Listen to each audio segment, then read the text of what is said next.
wabarakatuh. Perkenalkan, nama saya Siti Lestari dengan NIM 12310922439 dari kelas 5B Piahut.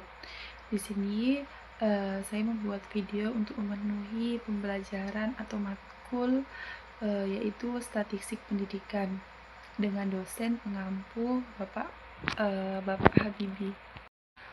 Video ini menjelaskan dan mencontohkan langkah-langkah dari uji normalitas, homogenitas, regresi, dan korelasi. Di sini saya akan menjelaskan tentang uji normalitas. Apa itu uji normalitas? Nah, di sini uji normalitas ini menggunakan prosedur statistik. Nah, menggunakan program atau aplikasi seperti SPSS untuk menentukan apakah sekumpulan data atau nilai residual terdistribusi normal secara normal atau mendekati terdistribusi normal. Nah, di sini asumsinya penting untuk banyaknya uji statistik praktikal seperti uji T, ANOVA, atau analisis regresi linier. Dari interpretasi hasil uji SPS ini didasarkan pada nilai signifikan atau nilai sig. Contohnya, data yang berdistribusi normal. Data yang normal ini jika nilainya signifikannya lebih dari 0,5. Nilai yang lebih dari 0,5 ini berarti nilainya normal. Nah, selanjutnya, jika datanya tidak berdistribusi normal, pada nilai tersebut signifikannya kurang dari 0,5. Tujuannya, uji normalitas ini untuk memverifikasikan apakah data penelitian atau data dua variabel tersebut terdistribusi secara normal atau tidak, yang merupakan syarat penting melakukan uji statistik parametrik seperti uji T, ANOVA, atau regresi. Nah, jika tidak normal, langkah selanjutnya adalah menggunakan metode parametrik atau melakukan transformasi data. Di sini saya akan mencontohkan langkah-langkah pada uji normalitas. Di sini menggantikan nama menjadi data biologi. Yang kedua, data fisika. Sudah semua. Lalu menuju ke di sini sudah memasukkan data. Langkah pertama yaitu masuk ke normalitas logi diskologis, lalu satu sampel. Nah, masukkan dua data tersebut ke teks variabel fisika juga. Lalu checklist normalitas atau normalnya, lalu oke. Lalu output akan menunjukkan skor dari signifikan biologi menunjukkan 200 dan dari signifikan fisika menunjukkan 200, berarti data dari biologi dan fisika ini menunjukkan lebih dari 0,5. Nah, berarti dari dua data tersebut yaitu distribusi normal. Pada jumlah sampel tersebut, untuk setiap mata pelajarannya dari biologi dan fisika terdapat masing-masing 10 sampel. 10 sampel biologi dan 10 sampel untuk fisika. Dapat disimpulkan didasarkan pada nilai signifikannya ansip yang terdapat pada tabel tersebut yaitu menunjukkan 2,200 untuk keduanya variabel tersebut karena lebih besar signifikannya di atas 0,5 dan disebut juga data berdistribusi normal.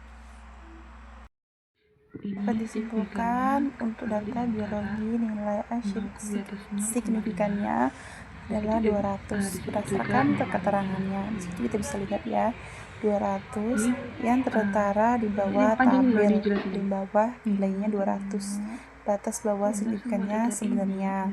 Nah, jadi 200 itu hasil dari signifikannya dari fisika dan biologi. Nah, nilai tersebut mempunyai signifikansi yang lebih besar dari 0,5 dan menunjukkan bahwasannya data tersebut dari biologi dan fisika berdistribusi normal. Ya, saya akan menjelaskan tentang uji korelasi di SPS.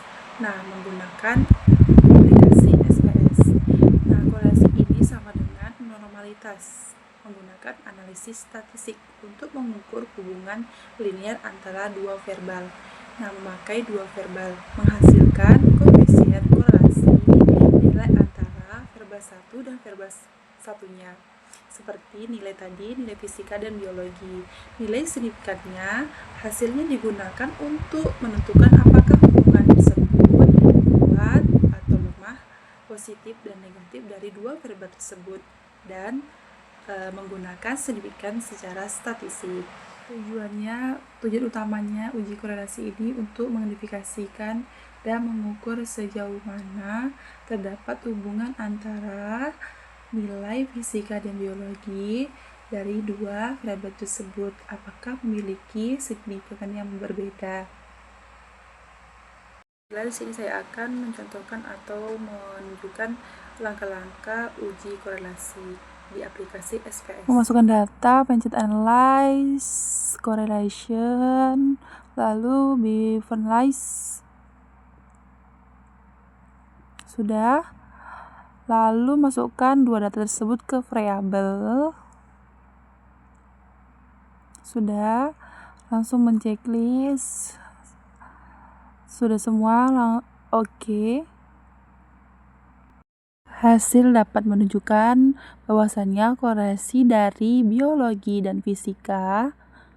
Dari correlation biologi, bahwasannya fisika ini menunjukkan nilai titik 994. Nah, dari fisika, correlationnya yaitu titik 994, sama saja dengan biologi. Nah, di sini bisa lihat dari signifikannya, bahwasanya signifikannya itu di bawah 0,5. Bisa dilihat dari korelasi fisika bahwasannya di atas 0,5, bernilai 994. Nah, fisika dan biologinya sama. Nah, di sini berarti dari dua tersebut menunjukkan bahwasannya korelasinya signifikan. Nah, di sini data tersebut menggunakan 10 sampel biologi dan 10 sampel fisika. Dapat disimpulkan bahwasannya nilai dari korelasi Pearson biologi dan fisika yaitu 0,994. Nah, berarti signifikannya di atas 0,5, cenderung meningkat. Selanjutnya saya akan menjelaskan tentang uji homogenitas. Apa itu uji homogenitas? Nah, di sini menggunakan prosedur statistik untuk menentukan apakah dua atau lebih kelompok data sampel berasal dari populasi yang memiliki varians yang sama atau setara atau homogen. Nah, uji ini merupakan persyaratan penting sebelum melakukan analisis statistik atau parametrik tertentu seperti independent sample test dan ANOVA atau analisis varians. Ini tujuannya uji homogenitas ini untuk memastikan bahwasannya perbedaan hasil uji statistik, perbedaan dari variabel seperti contohnya dari fisika dan biologi. Baik, di sini saya akan mencontohkan langkah-langkah dari uji homogenitas. Selanjutnya, masukkan data dari data biologi dan fisika. Nah, lalu ditambah variabel kelompok 1 dan kelompok 2 dari biologi dan fisika. Lalu kita ganti dengan kelompok. Nah, di sini kita ganti dengan standar 0. Sudah, kembali lagi sudah memasukkan data, lalu menuju ke analyze, masuk ke conformance, lalu NY ANOVA, lanjut masukkan ke biologi fisika ke independen. Selanjutnya di kelompok masukkan ke faktor, buka plot atau option. Nah, di sini kita checklist yang homogenitas of variable text, lalu continue.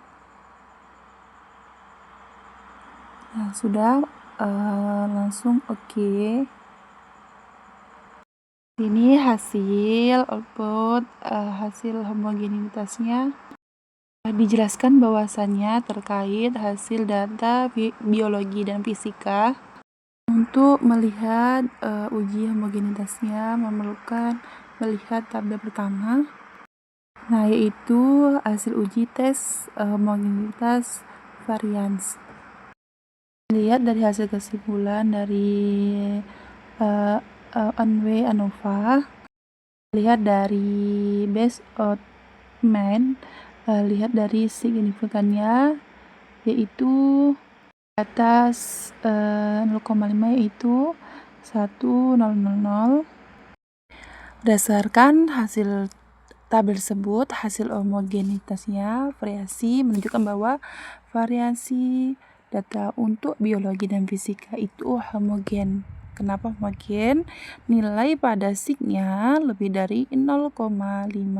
Sementara itu menunjukkan bahwasannya uji ANOVA menunjukkan bahwa terdapat perbedaan antara signifikan variabel antara data kelompok kedua mata pelajaran tersebut, fisika dan biologi, karena nilai signya lebih dari 0,5 yaitu 0,01. Maka dari dua tersebut memiliki perbedaan signifikan. Dapat disimpulkan pada uji homogen ini memiliki variasi data untuk mata pelajaran biologi dan fisika itu homogen, karena hal ini terbuktinya nilai signifikannya pada kedua mata pelajaran tersebut semuanya lebih besar dari 0,5 pada signifikannya.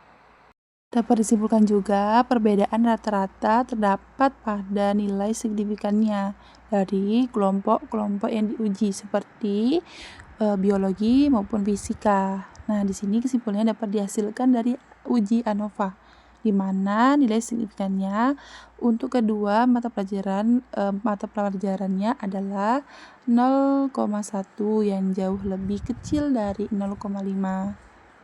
Data tersebut memiliki 10 masing-masing sampel yang berbeda pada nilai fisika dan biologi. Selanjutnya saya akan menjelaskan dari uji regresi. Nah, salah satu dari analisis statistik juga yang dimana digunakan untuk mengetahui pengaruh atau hubungan antara dua variabel bebas terhadap variabel terkait. Dengan kata lain, uji regresi ini digunakan untuk memprediksi seberapa besar perubahan pada variabel bebas dan variabel terkait. Itu tujuannya untuk mengetahui arah hubungan antara dua variabel tersebut, seperti variabel ini positif atau negatif. Nah, di sini selanjutnya untuk mengetahui besarnya pengaruh dari dua variabel tersebut, variabel independen terhadap variabel dependen. Nah, selanjutnya itu membuat model prediksi atau persamaan regresi. Nah, selain yang terakhir itu untuk menguji hipotesis penilaian atau menguji antara dua variabel tersebut, apakah pengaruhnya signifikan atau tidak. Nah, sebelum kita masuk ke langkah-langkah, Alangkah baiknya kita melihat kualitas regresi dari dua variabel tersebut. Harus melihat beberapa bagian penting dari output hasil uji regresi di SPS. Baiklah, saya akan mencontohkan langkah-langkah uji regresi. Selanjutnya di sini sudah masukkan data dari dua data variabel tersebut. Nah, di sini sudah kita atur ada biologi dan fisika. Selanjutnya analyze, regresi. Selanjutnya linear. Lalu biologi masukkan ke independen. Lalu data fisika masukkan ke independen. Lalu kita lihat apakah sudah enter, sudah. Nih, lalu lanjut ke save. Nah, di sini kita checklist bagian resume. Nah, sudah continue. Lalu sudah semua. Oke. Nah, di sini outputnya menunjukkan data tersebut.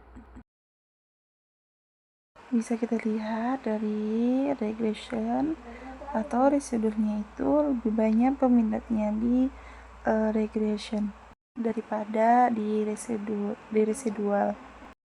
Hasilnya atau signifikannya kita lihat kurang dari 0,5. Dependent variabelnya pada biologi dan prediction-nya fisika. Nah, bisa kita lihat dari coefficient-nya bahwasannya nilai kontannya 751, lebih sedikit lebih kurang daripada fisikanya. Dari data tersebut itu memiliki signifikannya yang berbeda karena membuat perbedaannya itu melihat dari signya, apakah di atas 0,5 atau di bawah 0,5. Nah, di sini dari signya itu kurang dari 0,5, berarti model regresi signifikan. Artinya itu variabel fisika berpengaruh secara nyata terhadap variabel biologi. Kita bisa lihat dari nilai F-nya. Nah, di situ bernilai 687,223, menunjukkan kekuatan hubungan yang sangat besar. Bagian dari coefficient itu bersama regresinya itu dilihat pada nilai 0,75. Dan signifikannya itu ada 0,95. Selanjutnya bagian residu statistik ini terdapat nilai residu kecil atau terdistribusi cukup baik, menekankan pada regresi atau dua variabel sesuai dengan data. Kesimpulan akhirnya, terdapat pengaruh yang signifikan dan positif antara nilai fisika dan terhadap nilai biologi. Nah, di sini semakin tinggi nilai fisika, semakin tinggi pula nilai biologi. Pada tersebut ini bersamaan regresinya bisa dilihat 0,75 dan signifikannya 0,965. Berarti signifikannya data tersebut semuanya di atas 0,5. Karena nilai signya di bawah 0,5, maka hipotesisnya diterima, hanya ditolak. Sekian dari video saya. Apabila ada kekurangan, kesalahan, mohon maaf sebesar-besarnya. Wabillahi taufiq walhidayah. Wassalamualaikum warahmatullahi wabarakatuh.